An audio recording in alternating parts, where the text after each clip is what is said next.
This question is to compare individual performances across different grading systems by using z-scores. Two students, Maria and Ben, took standardized math tests at different schools. Each school has its own grading system, based on how well each student performed compared to their school's average. Who scored better? Maria scored 84 points. Her school's average score is 90. The standard deviation at her school is 6.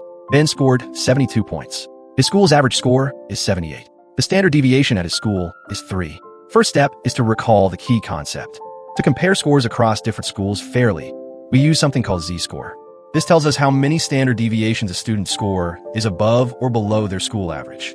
The formula is the individual score minus the school mean, divided by the school's standard deviation. Next step is to calculate Maria's z-score. Maria's score is 84. Her school average is 90, and the standard deviation is 6.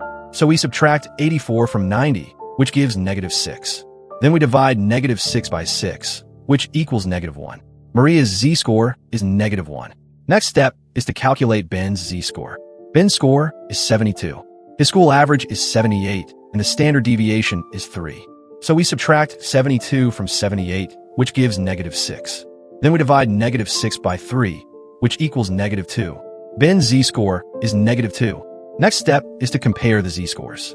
Maria's z-score is -1, while Ben's is -2. Since -1 is greater than -2, Maria is closer to her school's average than Ben is to his.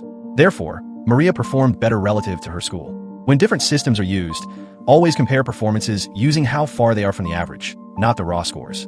This levels the playing field. That's it for this question solving. This video is based on our math tutoring blog and class recordings. Hope you enjoyed it. Please subscribe to our channel Math Tutor 8285 and turn on the notification bell. Press the like button. Thank you so much.